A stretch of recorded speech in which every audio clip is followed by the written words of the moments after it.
Welcome to Growing People. I'm John.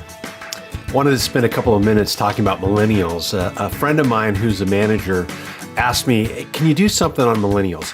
Yes, I do take requests. Just let me know what you'd like me to present on. But it didn't surprise me because as I work with managers and supervisors, I get that question a lot.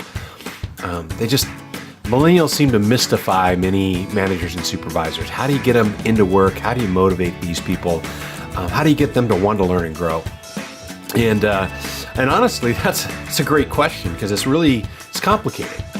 And as a matter of fact, millennials are part of that generational studies thing where people are looking for the silver bullet. They're looking for the simple explanation, almost like a user's guide to a generation. And reality is that may not exist. It may not be that simple of an answer.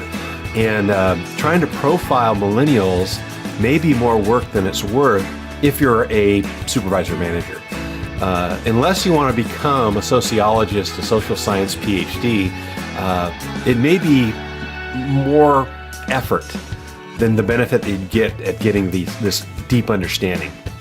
As a matter of fact, a sociologist from Columbia University published an article in The Atlantic where he talked about the fact that this whole generational thing may be a media phenomenon.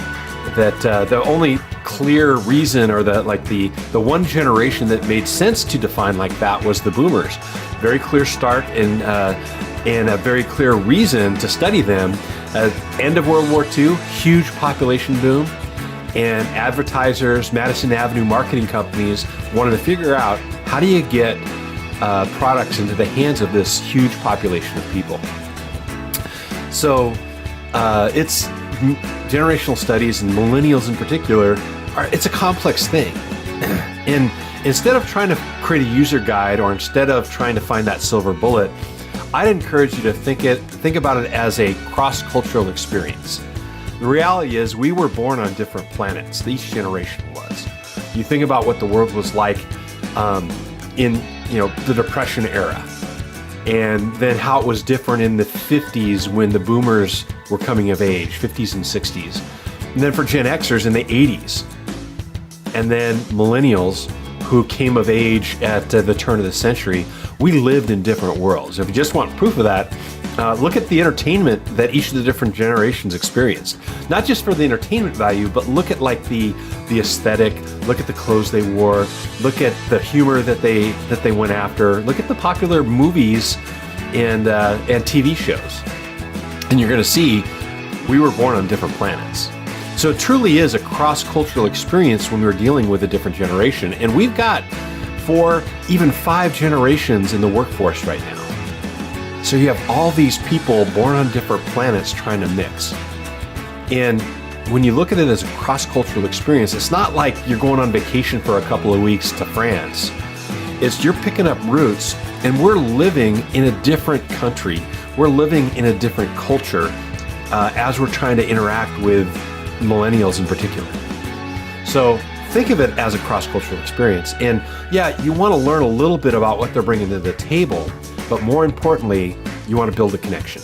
You want to get to know that person. And the time that you would normally spend trying to figure out a whole generation might be better spent getting to know that individual person.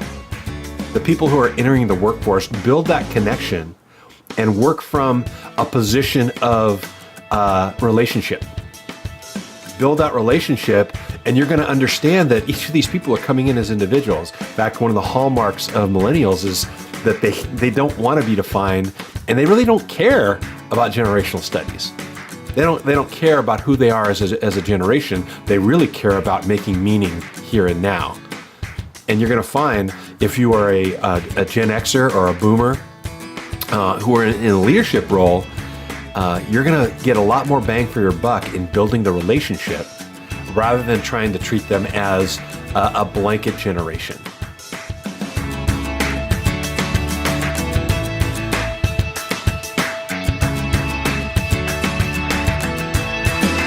So you just listened to this episode of Growing People. And I'm very interested in your thoughts and insights and stories about this topic. So please leave a comment, put in there how you've seen this happen, or maybe where I'm wrong. The only way we're going to continue to grow is if we grow from each other's input and insight. So please leave a comment. And if you like what you heard, please share. Post it on Facebook or LinkedIn or your preferred social media, and let other people see this and comment. And let's build this community of people seeking to grow each other.